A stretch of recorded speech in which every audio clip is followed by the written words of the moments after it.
সকালে উঠে সব কাজ টাজ করে খাইয়ে নিয়ে এখানে আসে বসে রয়েছে। স্নান করবো, পুজো দেবো, তারপরে মালা করব, তারপর শেষে টিভি চালাবো।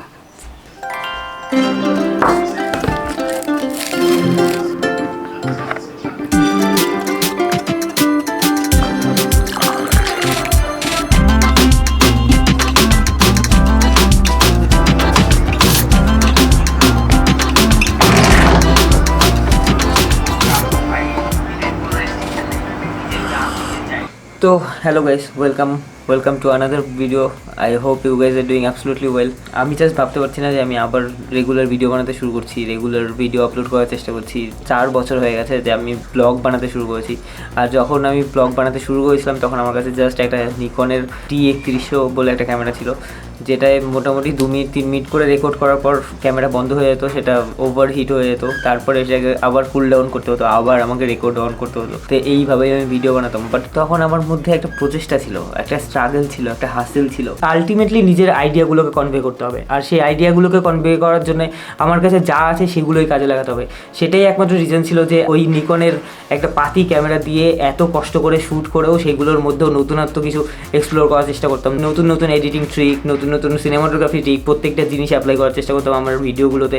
আই ওয়াজ জাস্ট ড্রিমিং যে কবে আমার কাছে একটা ভালো ক্যামেরা হবে, যেটায় স্লো মোশন হবে, যেটায় 4K রেজুলেশন হবে, কবে আমার কাছে একটা ভালো সেট আপ হবে যেটা আমি 4K এডিট করার সময় একবারের জন্য আটকাবে না।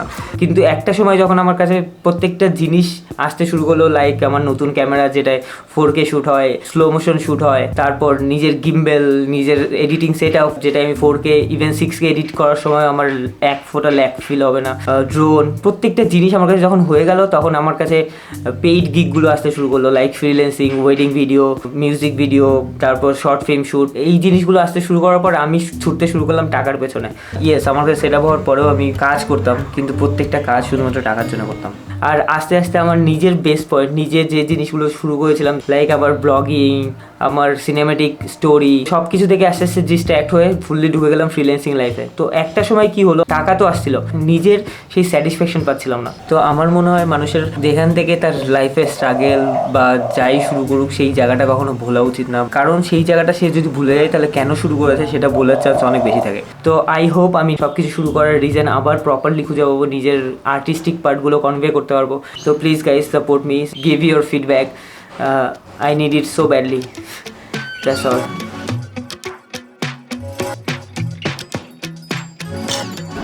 वीडियो अपलोड हो गया देख लेना। तो हाय गाइस, हम लोग आज जा रही है माठ में। हिंदी मत बोल।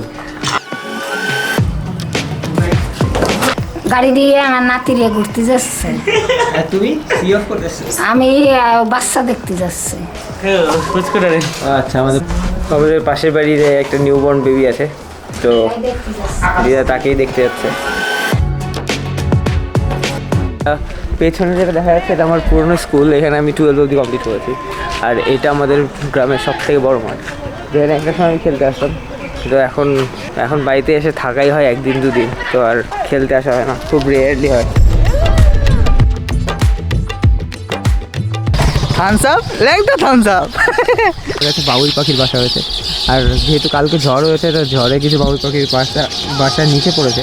দেখ, এটার ভিতরে একটাই মাত্র ফুটা। গাইস দেখো, এর মধ্যে একটাই ফুটো, আর এই পাশে একটু এই পাশটা হচ্ছে বাচ্চা রাখে, এইগুলোতে হলো বাচ্চা হয়, আর একটা হচ্ছে এইটুকু খোলা থাকে। যত দুঃখ সহ আমার লাস্ট ভিডিওটা এডিট করার পর এত স্যাটিসফ্যাকশন পেয়েছি আমি, কারণ অনেক দিন পরে এরকম রাফ কাট ভিডিও তো আমি একদিনের মধ্যে পুরো ভিডিও এডিট কমপ্লিট করে দিয়েছি। এটা আমার জন্য অনেক রেয়ার হয়ে গেছে, কারণ লাস্ট 2 বছর ধরে একদিনে কোনো ভিডিও আমার জন্য এডিট হয়েছে সেটা আমার মনে পড়ে না। জনম বাঁকা চাঁদ রে, জনম বাঁকা চাঁদ, আরে তার চাইতে।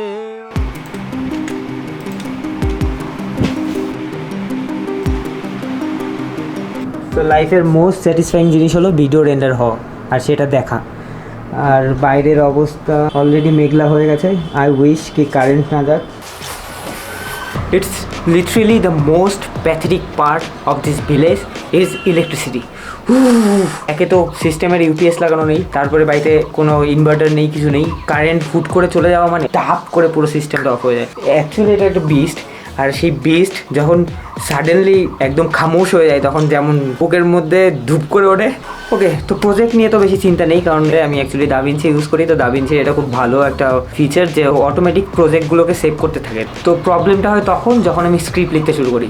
এখন নেক্সট টার্গেট ইউপিএস, যত তাড়াতাড়ি সম্ভব একটা ভালো ইউপিএস কিনতে হবে, বাট পয়সা তো এখন আর কি, এখন সোনায় সোহাগা, কারেন্ট নেই, যাই ল্যাট খাই বা অন্য কিছু করি, কাজ তো অ্যাটলিস্ট করতে হচ্ছে না। এটা আমি মন থেকে বলিনি আমি কাজ করতে চাই।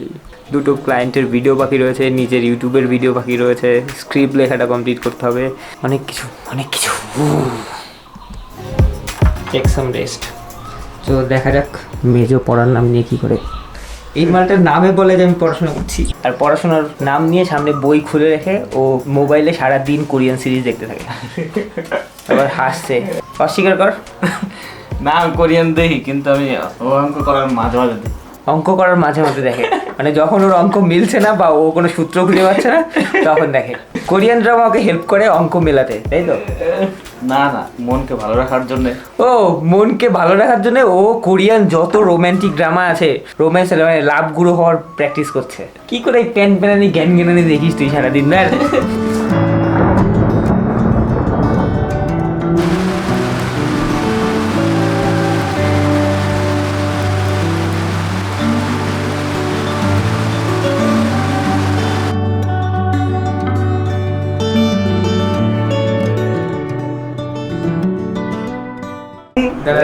তুই আমার নামে নালিশ করছোস আর সিল মাইরে দিব